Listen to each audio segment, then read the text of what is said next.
A'udzubillahi minasyaitonirrajim. Bismillahirrahmanirrahim. Assalamualaikum warahmatullahi wabarakatuh. Alhamdulillahirabbil alamin wassalatu wassalamu ala sayyidina wa maulana Muhammad wa ala alihi wa sahbihi ajmain. Rabbi shrah li sadri wa yassir li amri wahlul 'uqdatam min lisani yafqahu qawli. Subhanaka la ilma lana illa ma 'allamtana innaka antal alimul hakim. La haula wa la quwata illa billahil aliyyil azim. La haula wa la quwata illa billahil aliyyil azim.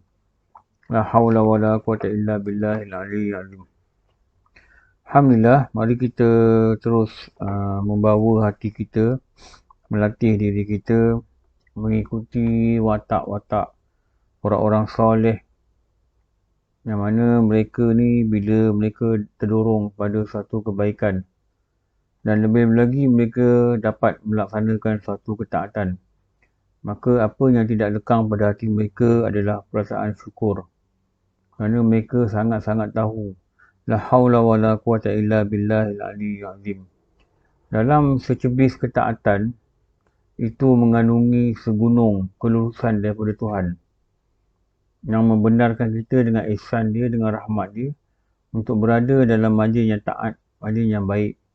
Itulah yang dinamakan sebagai majlis ilmu, yang Rasulullah panggil sebagai taman-taman syurga.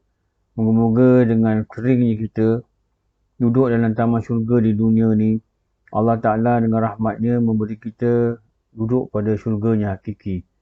Alangkah indahnya hati-hati orang soleh, kerana dia dapat merasakan sungguh-sungguh bahawa inilah keizinan daripada Allah, dan wajiblah dia sebagai hamba merasai kesyukuran itu daripada lubuk hati yang sangat dalam. Mari kita tiru watak-watak ni di samping kita menuntut ilmu, supaya kita ni berbeza seperti orang-orang awam yang kebanyakannya yang kita bimbang hadirnya tanpa membawa hati, dan dia tidak dapat merasakan bahawa inilah jalan syukur, inilah jalan yang menyatakan, yang membesarkan dalam jiwa kita adalah hamba. Itu nama dia sifat kehambaan. Okey, untuk surah An-Nur ni, kita nak sambung baca kita Ayyuhal Walad. Kita sambung pada nasihat ke-16. Bulan lalu kita dah habis dah nasihat ke-15. Panjang, bulan lalu punya tu panjang. Bulan ni adalah nasihat ke-16 dalam kitab Ayyuhal Walad. Apa kitab ni kata? Satu topik yang penting dan daripada 25 nasihat. Apa kata dia? Carilah guru yang mursyid. Guru yang mursyid ni guru yang boleh mendidik. Guru yang boleh jadi ketua kita. Guru yang boleh bimbing kita. Itu dia guru yang mursyid. Jadi Imam Ghazali nak tekankan kat sini, nak menceritakan bagaimana orang-orang dalam perjalanan menjalani perjalanan akhirat ni. Bagaimana kita lihat orang-orang menjalani perjalanan akhirat ni, dia mestilah ada guru. Dia tak boleh baca buku. Dia mestilah ada guru. Kita ni dah lama dengar perkataan guru ni. Hingga ada hari guru, supaya diajar kita untuk memperingati segala jasa guru. Jadi dalam agama Islam ni memang penting, lebih-lebih lagi belajar ilmu ni mesti ada guru. Mesti ambil ilmu itu daripada kalam guru. Bukan hanya baca buku.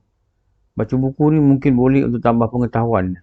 Tapi asas dia pada ilmu syariat ni, asas dia mesti ada guru. Jadi kalau orang tanya kita, kau belajar tauhid dengan siapa? Ada asas dia. Saya belajar dengan dia, saya belajar dengan guru ni, saya belajar dengan ustazah ni. Fiqh dengan siapa? Fiqh belajar dengan ni. Tasawuf? Tasawuf dengan orang ni pula. Tak kira lah sama ada tu guru yang sama atau guru yang berlainan, tu bukan soal dia. Tapi ada benda yang kita belajar. Dan kita belajar melalui perjalanan berguru. Apa dia kata? Wahai anakku yang tercinta. Imam Ghazali dia memulakan nasihat tu, macam biasa kitab ni, dia akan kata, Wahai anakku yang tercinta. Sayugya lah. Sayugya ni maksudnya sepatutnya lah. Semestinya lah. Mestilah melalui perjalanan ni. Itu nama sayugya. Sayugyanya lah bagi seseorang yang menjalankan jalan akhirat. Orang yang dalam perjalanan balik ke akhirat ni. So umur kita makin hari makin meningkat, sebenarnya kita makin dekat pada kematian. Yang mana alam barzah inilah seolah-olahnya permulaan akhirat bagi seseorang. Kenapa? Dia dah hampir pada kematian. Orang yang menjalani jalan akhirat itu bahawa ada baginya seorang guru yang mursyid. Lagi pandai mendidik.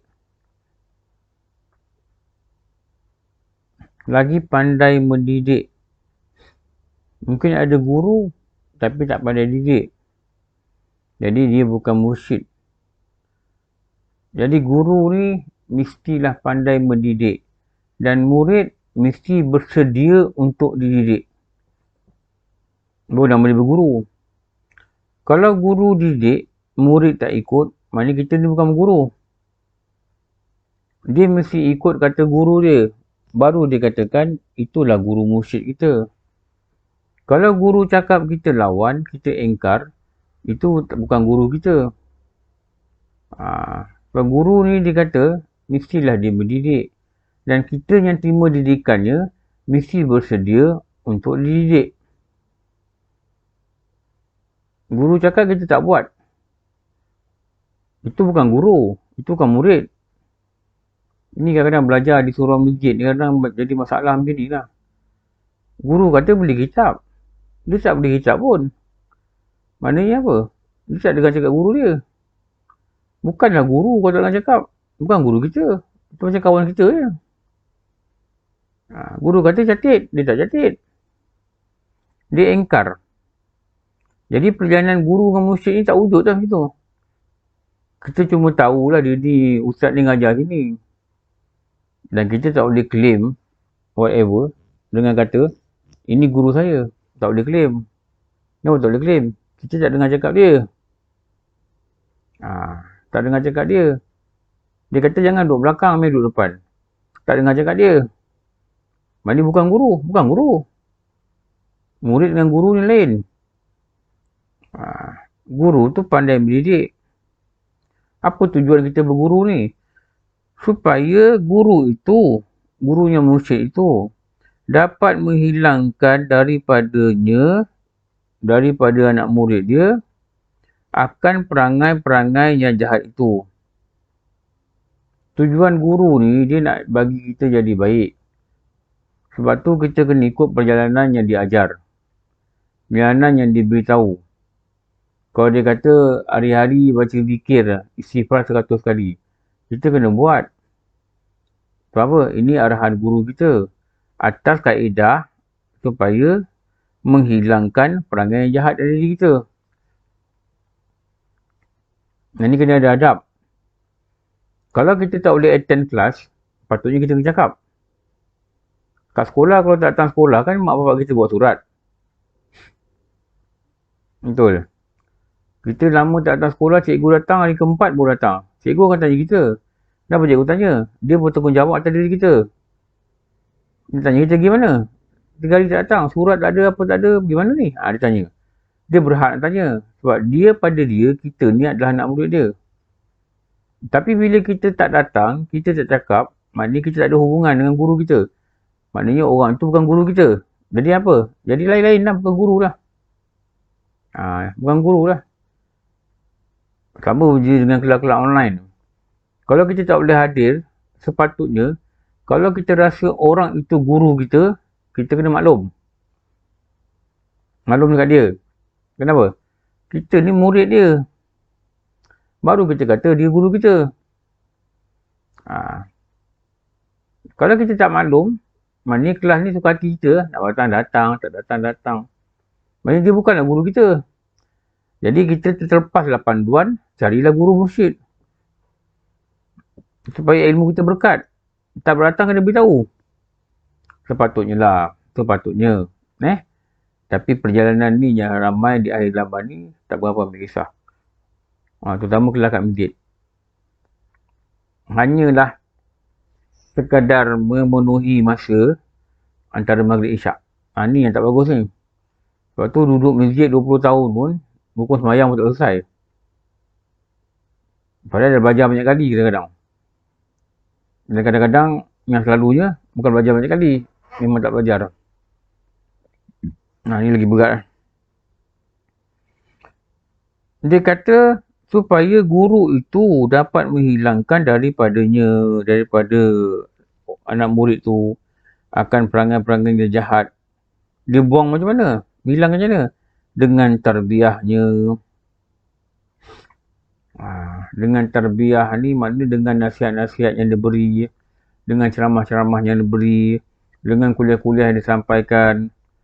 Jadi peranan guru ni dia hilangkan watak-watak jahat dalam diri kita lah. Tapi hati kita mesti bersedia untuk dididik. Kalau kita rasa tak kena je, tak sesuai je, guru cakap ini, kita kata ni, maknanya kita tak bersedia lah. Maknanya disiplin antara guru dengan murid tak ada. Tak ada. Kalau kita pergi pondok-pondok, selalu guru pesan lah. Hampa nak duduk sini, hampa akan ikut cara pondok. Kalau hampa tak boleh ikut orang pondok, hampa balik. Lagi jelas, tegas ni. Tegas. Tak boleh ikut undang-undang pondok, balik. Kenapa? Dia ganggu perjalanan. Sebab guru sana dah bersedia untuk didik kita. Tapi kita tak bersedia untuk ikut dia. Maknanya tak ada proses didikan nanti. Jadi, guru tu bertujuan apa? Dia nak ungkai perangai jahat dalam diri kita. Nak keluarkan. Dia guna satu alat. Nama dia apa? Tarbiyah. Lalu guru itu menggantikan perangai yang jahat itu tadi dengan akhlak yang mulia. Dia ajarnya, dia keluarkan perangai jahat tadi daripada diri kita. Dia letakkan perangai yang baik. Itu yang dikatakan proses tahalli dengan tahalli tu. Itu proses tu. Jadi proses ni perlulah melalui guru. Mestilah ada guru. Untuk dikatakan mengambil berkat guru. Sebab tu kalau kita, contohlah, kalau kita baca buku, kalau kita baca kelebihan salam, ucap salam kan. Selalunya kita tak berapa nak boleh amal. Tapi kalau kita ambil daripada kalam guru, guru yang cakap, dia baca kitab, dia cakap, selalunya kita boleh amal, walaupun tak sepenuhnya. Kenapa? Tu nama dia ilmu bersanad tu. Kita kalau baca buku je, dapatlah maklumat. Dapat maklumat. Tapi kalau kita berguru, bukan dapat maklumat, kita tahu. Dapat tahu. Dapat tahu tu nama dapat ilmu. Dapat ilmu, kita ada kekuatan beramal. Kenapa? Kita ambil ilmu daripada guru. Tak lama. Pergilah buku baca. Kelebihan zikir, pergi baca dengan orang. Memang boleh faham. Bahasa dia straightforward je. Bahasa dia mudah. Tapi untuk amal selalunya ada rasa susah sikit. Kenapa? Dia tak mengambil daripada kalam guru. Guru ni maknanya kita kenal dia, dia kenal kita. Lepas tu kalau kita belajar online, kita kena cari jalan macam mana dia nak kenal kita. Supaya perjalanan ni akan lebih mudah. Itulah berkata Ibnu Atha'illah. Dulu saya ada lalu satu kitab lah. Dia kata, perjalanan engkau menuju kebaikan dengan guru, kalau sampai 2 hari baru sampai, perjalanan kau tanpa guru mungkin memakan masa beratus tahun. Itu dia bagi bidalan, itu bagi contoh. Orang yang nak pergi kebaikan ni, kalau dengan guru, ada bimbingan guru, dia cepat sampai.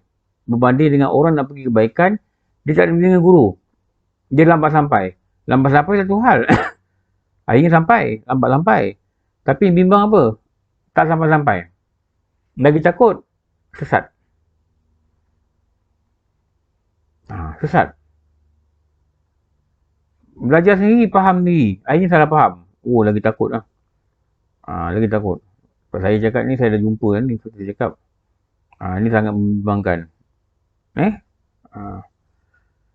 Dalam proses tarbiyah ini, proses apa?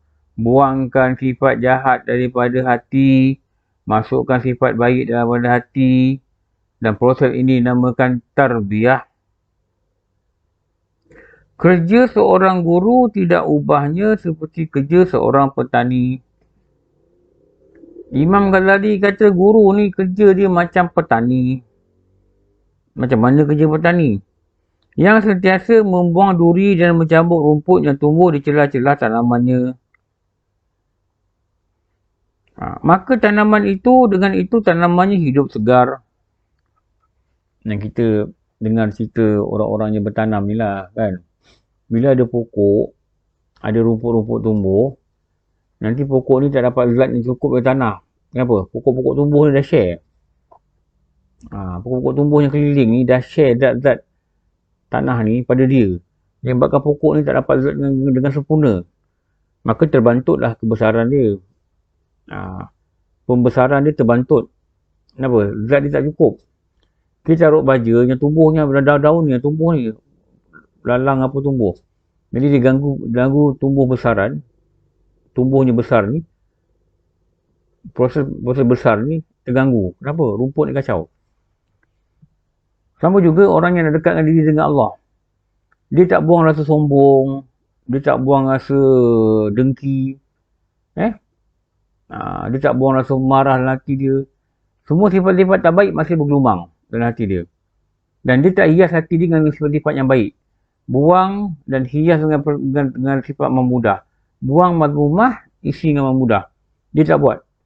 Jadi terbantutlah apa? Perjalanan dia mendekatkan diri dia pada Allah. Macam mana terbantutnya pokok tadi, tumbuh besaran dia, tumbuhan dia nak besar tu, terbantut je. Kenapa? Banyak dikata tadi, apa tadi? Duri dan mencabut rumput-rumput yang ditumbuh di celah-celah tanamannya.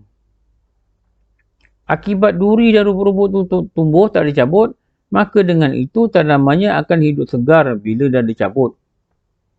Jadi hati kita ni akan mudah sampai pada Allah, pada rahmat Allah, pada redha Allah, pada mendekat diri pada Allah. Bila dibuangnya, bagaikan tadi rumput duri, dibuangnya segala kejahatan dalam hati. Itu nama dia mazmumah. Sebab tu nak kena belajar Fardhu Ain, bab tasawuf. Baru kenal mazmumah ni apa. Lepas tu hiasi. Taruh benda yang baik, suburkan dia. Itu nama dia mahmudah. Tu ada mazmumah, ada mahmudah. Maka dengan itu tanamannya akan hidup segar dan akan menghasilkan hasil yang sempurna.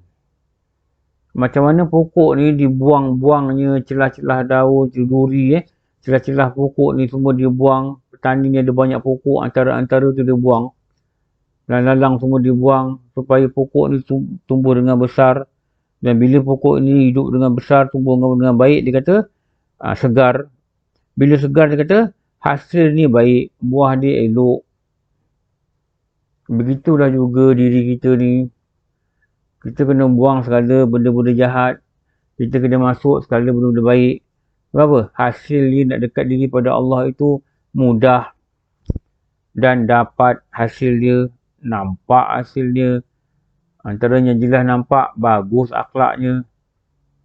Punca dia apa? Punca dari tadi, proses membersihkan hati. Dan kerja membersihkan hati ini adalah dibuat oleh seorang guru.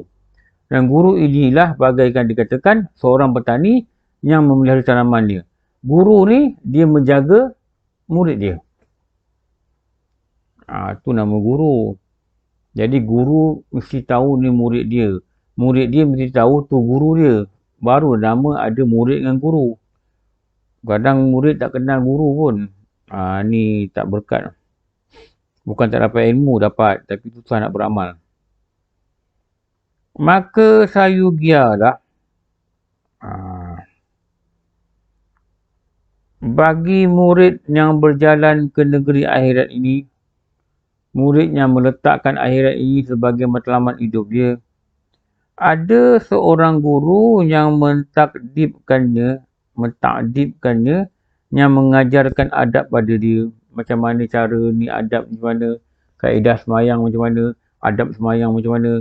Itu semua ada adab kehidupan. dan menunjukkan kepada dia jalan Allah Ta'ala. Mesti ada orang pimpin dia bawa pergi jalan menuju Allah Ta'ala. Mesti ada orang tunjuk dia bawa jalan pergi pada Allah Ta'ala. Kalau tak ada orang tunjuk, orang pimpin, takut dia sesat. Dan pastinya ramai yang telah sesat kerana tidak memiliki guru. Lepas tu hati-hati je. Zaman ni semua boleh dapat. Buku boleh dapat, internet boleh dapat.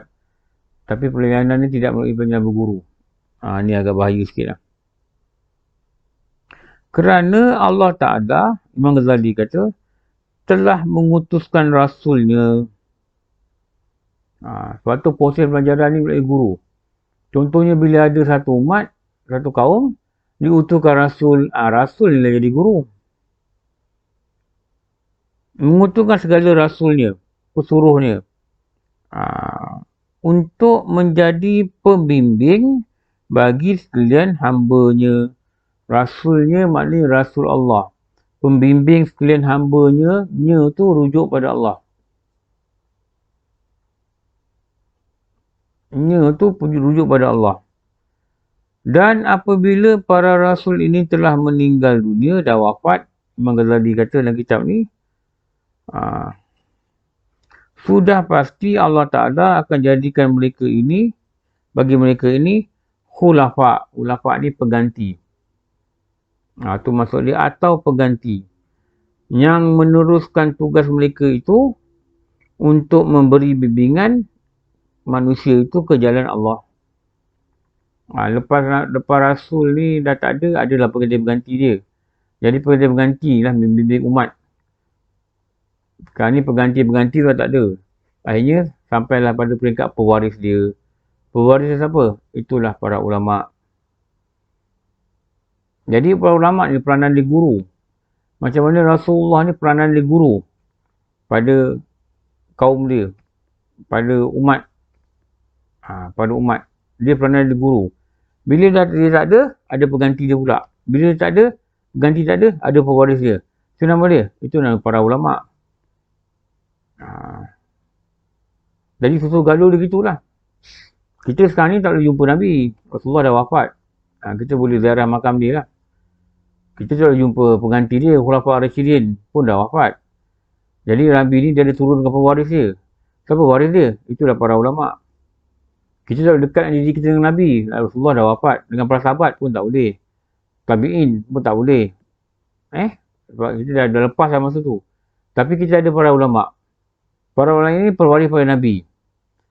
Yang Rasulullah kata, ulama' di kalangan umatku sama taraf dia macam Nabi di kalangan Bani Israel. Mulianya ulama' zaman Rasulullah. Mulianya ulama' yang hidup sebagai umat Rasulullah. Tahap mereka, level mereka, dia recognize. Rasulullah kata, seperti Nabi di zaman Bani Israel. Mulianya ulama' ni. Jadi sebab tu kita kena cari mereka. Cari guru-guru ni. Serah hati kita untuk dibimbing. Dengar apa percakapan mereka. Untuk dibimbing. Kalau nak dibimbing. Kalau nak jalan ikut pilihan akhirat. Kalau nak dekat diri pada Allah. Kalau nak dapatkan taat. Kalau tak nak, tak nak lah. Tak nak lah. Kita boleh buat apa lah.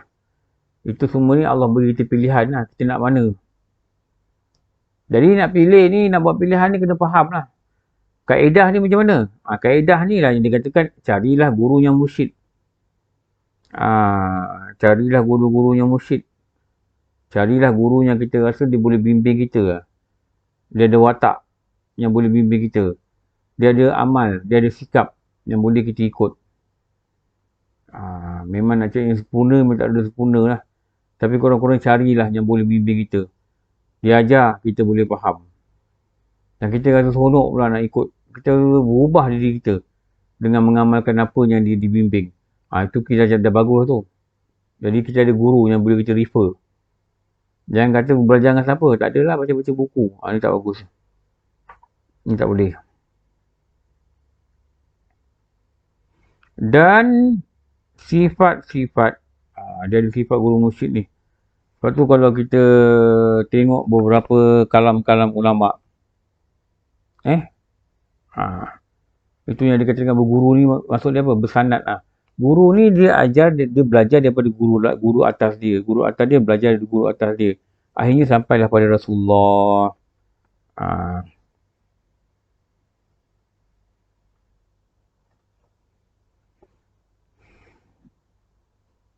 Sebab tu Imam Syafi'i kata apa? Tiada ilmu tanpa sanad. Ulama telah memperterjemahkan, menguraikan, tanpa ilmu, tiada ilmu tanpa guru. Mana kena ambil daripada guru. Imam Syafi'i kata apa lagi? Barang siapa yang cuba memahami agama melalui buku-buku, maka ia akan mendapat sia-sia pada kepahaman yang sebenar.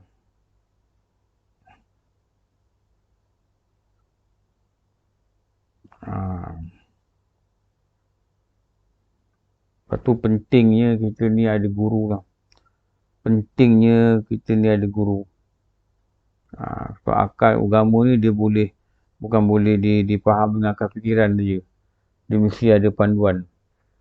Lepas tu kena cari guru. Kena jumpa guru. Kena tahu kitab apa dia pakai. Yang akhir zaman ni benda ni hampir-hampir orang tak ambil peduli lah. Orang tak kisah. Dia tak kisah. Dia lapang, dia belajar. Tak lapang, tak belajar. Ini bukan berguru maknanya. Ini bukan makna berguru. Kadang-kadang dia kata dia berguru. Tapi bila guru dia bagi dia panduan, dia tak buat. Guru dia suruh bagi laporan. Okey, tiap-tiap malam baca Al-Muq. Dia tak buat. Contoh. Minggu depan guru tanya, baca ke tak? Dia pun tak jawab. Dia tak tahu. Nak cakap apa. Dia rasa dia tak perlu jawab. Padahal dia berguru. Kalau dia kata berguru lah. Ibnu Mubarak kata apa? Dia kata apa? Pelajar ilmu yang tidak punya sanad, maknanya tak ada guru yang dia ambil ilmu pada dia, bagaikan orang yang naik tangga, orang yang naik atap tapi tak punya tangga. Payah lah jadi. Tak tangga. Payah. Dia tidak jatuh. Musnah. Rosak jasad. Rosak diri. Lepas tu yang Ibnu Mubarak, Abdullah bin Mubarak ni kata apa? Orang yang pelajar ilmu yang tak ada guru ni, macam orang naik tangga, orang naik atap, tak ada tangga. Apa lagi dia kata? Sesungguhnya telah Allah muliakan umat ni dengan bersanad. Allah muliakan umat ni dengan orang yang mengambil ilmu dan mengambil dia melalui peraturan sanad. Sebab tu yang kita nak kena faham ni.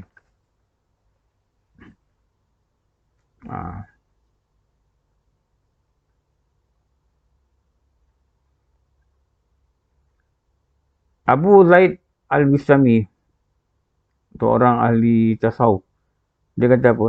Barang siapa tidak memiliki guru, dalam susunan guru, tak ada guru, dalam bimbingan agamanya, tidak ragu lagi, nescaya guru ni adalah syaitan.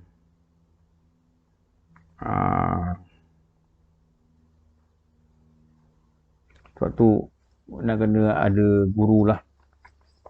Tu antara perkataan ulama. Nak kena ada guru. Mesti nak kena ada guru. Kalau orang tanya kita belajar tauhid dengan siapa? Lepas tu saya ingat dululah. Lama dah cerita ni. Interview tauliah, antara soalan dia tanya kita, belajar tauhid dengan siapa? Dia tanya itu. Sebab dia nak pastikan ilmu kita ni kita ambil dari guru. Kalau kata-kata kita baca-baca buku, tak lulus lah. Dia kata dengan siapa? Satu lagi nak pastikan apa? Orang yang terduga ni, dia nak pastikan kita ni ambil guru daripada ulama yang betul. Bukan daripada ulama yang berpahaman yang salah. Maknanya kena ambil daripada guru yang berpahaman ahli sunnah wal jamaah. Itu maksud dia lah. Tu tanya tauhid belajar dengan siapa? Kitab apa pakai? Daripada kitab pun tahu dah. Kalau kita tak kerti sebut kitab, macam mana kita kata kita berguru? Ada orang belajar fiqah kat surau, dia tanya, fiqah belajar apa sang? Tak tahu, tak ingat. Okey. Siapa ajar? Adalah disebut nama ustaz ni. Ustaz tu pakai kitab apa? Entah, dia pandang dia.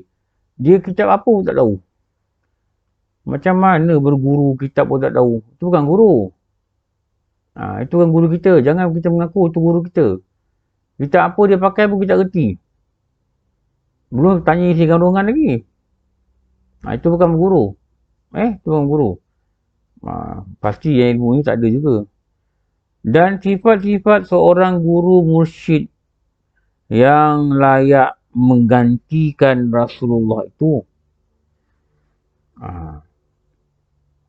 Ada sifat dia pula. Pertama, kalau kita nak buatkan nombor dia, bahawa ia seorang yang benar-benar alim. Dia kena ada ilmu lah. Dia mengetahui. Tetapi bukan semua orang alim itu layak menjadi pengganti Rasulullah.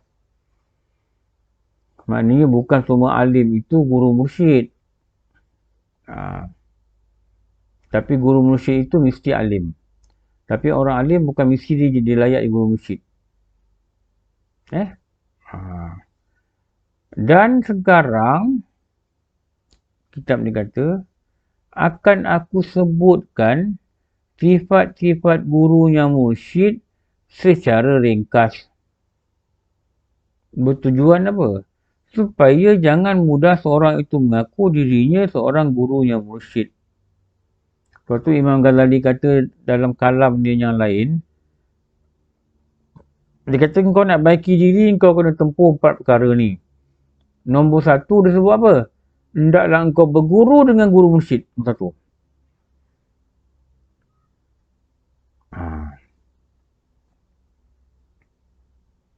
1. Itu guru dengan guru mursyid. Nombor 2 dia kata apa? Bersahabat dengan orang soleh. Nombor 3 dia kata apa? Mengambil kata-kata musuh sebagai cermin untuk dia baiki diri. Nombor 4, apa dia kata? Melihat alam sekeliling dan mengambil pengajaran atau iktibar. Ambil ibrah. Pengalaman ni jadikan pengajaran. Tengok keliling, ambilkan jadi pengajaran. Inilah antara perjalanan yang dikatakan untuk kita baiki diri. Mesti ada guru. Kalau tak ada guru, bukan jalan baiki diri. Kat situlah letak pentingnya mengaji. Ada orang sibuk kerja pagi malam, sibuk malam, ayat kerja, sibuk kerja, ni kerja. Tak pernah datang mengaji pun, tak pernah belajar. Allah, malang. Malang, tibu-tibu kali malang. Tak ada orang nak bimbing dia. Tak ada orang nak pimpin dia. Dia rasa dia boleh pimpin diri sendiri. Dia tak tahu dalam nak mendekati Allah, dia tipu daya syaitan. Berlambak-lambak yang ada. Dan dia tak tahu macam mana nak handle. Dia kata dia semayang dah okey. Dia tengok semayang pun salah. Semayang pun tak reti, rukun syarat pun tak reti. Macam mana? Ni yang bahaya ni. Ni tipuan diri. Sifat-sifat itu tu apa? Itu tu sifat-sifat guru mursyid. Yang Imam Ghazali kata dalam kitab ni, carilah gurunya mursyid. Jadi sifat-sifat guru mursyid itu ialah, itulah maksud itu. Pertama, seorang guru yang berpaling daripada mencintai dunia, dan dia kata, dan mencintai pangkat. Dia tak heran dengan dunia ni, dia berpaling pada dunia. Kalau dunia ni diburu, dikejar, itu bukan guru mursyid lah. Maknanya dia tak dapat bimbing kita. Pasti je. Kenapa? Dia bukan bertaraf mursyid. Dia mesti orang yang berpaling daripada mencintai dunia. Dia bukan pemburu dunia. Dia bukan pecinta dunia.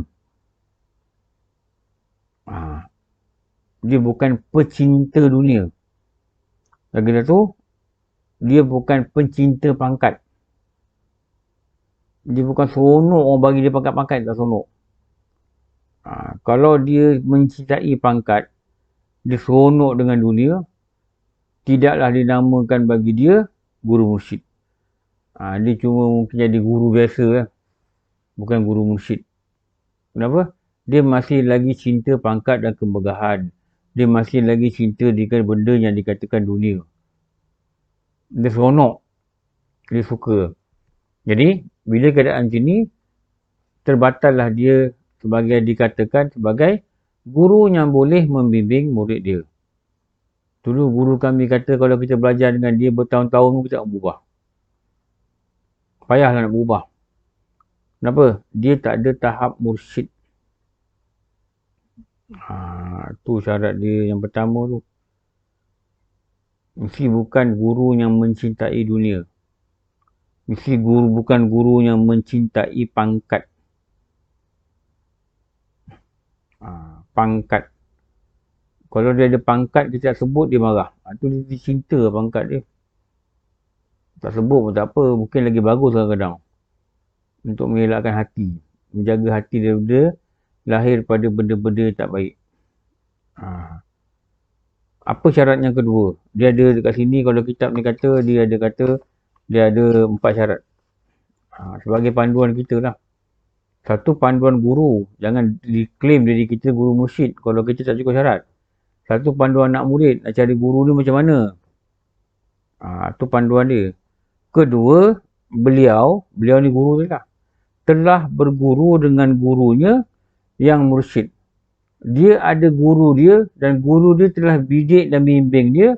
Dengan itu dia ambil bimbingan guru dia pula, dia didik anak murid dia. Itu nama dia macam kita kata bersanad tu lah.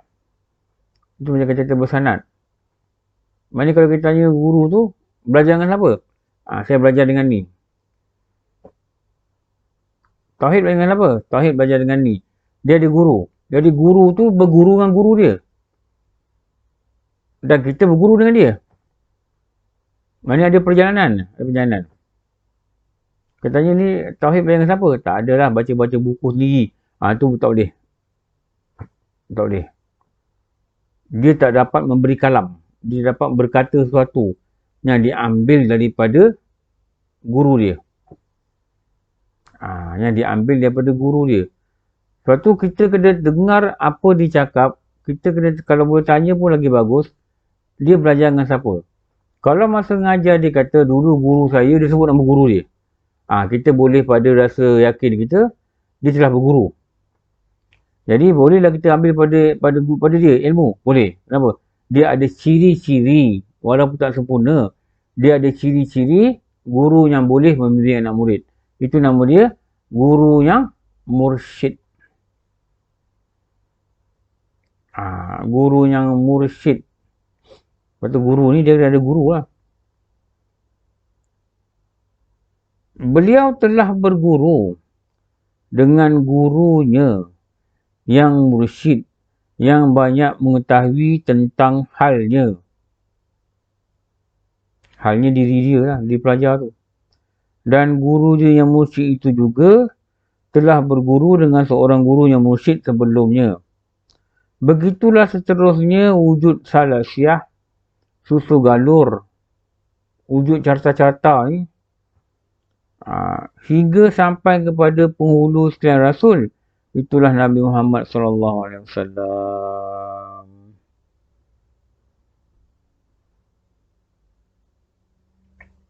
Dia belajar daripada dia. Guru dia belajar daripada atas lagi. Yang atas lagi tu belajar daripada atas lagi. Jadi bila dia sambung, akhirnya sampai kepada Nabi Muhammad SAW.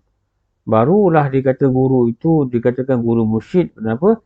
Dia telah mengambil satu sifat yang Rasulullah kata pewaris. Al-ulama warisatul anbiya. Ulama itu adalah pewaris pada para nabi. Tapi maknanya ilmu tu bukan talian keluarga. Kita faham. Talian keluarga satu hal lagi. Ada talian keluarga ke tak ada dengan Rasulullah, itu bukan jadi masalah. Tapi yang penting ilmu yang dia sampai ni dia ambil daripada somebody yang dekat atas. Dan guru yang kat atas ni dia ambil daripada guru dia kat atas. Jadi bila dia buat susu galur ni, akhirnya dapatlah bertemu dengan Rasulullah. Jadi yang penting, walaupun kita tak tahu susu galur yang beribu tahun ni, mungkin kita tahu. agak mustahil juga nak tahu. Jadi yang kita penting kita tengok atas kita, guru kita. Dan guru kita selalu cakap, dia dulu mengaji dengan ni, guru ni. Dan kita tahu guru-guru ni semua adalah dalam akidah Ahlussunnah wal Jamaah. Tu penting. Tu penting. Dan kitab-kitab yang digunakan kita tahu. Kat Nusantara ni, kitab ini dah digunakan oleh para pelajar Malaysia ni. Yang kita ni berpahaman, yang betul, itu namanya Ahlussunnah wal Jamaah. Okey, boleh ikut. Boleh belajar dengan dia lah. Bila belajar, kita mesti sediakan hati untuk dididik. Maknanya apa dia perkataan dan kalam dia, kita kena ikut. Kita kena taat. Tak adalah taat orang buta. Selagi benda tu tak maksiat, kita kena ikut. Dia kata, ni minggu ni baca zikir ni. Kita kena ikut. Minggu ni hafal. Nanti saya nak tanya, kita kena buat. Baru nama guru dengan anak murid. Kalau tidak, tak jadi. Tak jadilah. Maknanya ilmu tu tak boleh turun lah. Tak turun. Jadi tak terdidiklah dia. Maka apa yang disarankan oleh Imam Ghazali ni, carilah guru mursyid, proses ini tidak berlaku. Sedangkan dia kata, dia adalah orang yang berjalan menuju akhirat. Tapi dia tak ikut perjalanan yang betul. Itu penting berguru. Okey. Nanti nombor 3 kita sambung bulan depan. Dari nombor 3, nombor 4.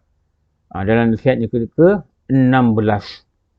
Ni yang ke-16 baru baca ni tak habis lagi. Mudah-mudahan Allah beri kita faham dan Allah beri kita kekuatan untuk amal. Dan diberi kita ikhlas dalam beramal. Barulah amal itu menjadi amal yang soleh. Cukuplah pada kali ini.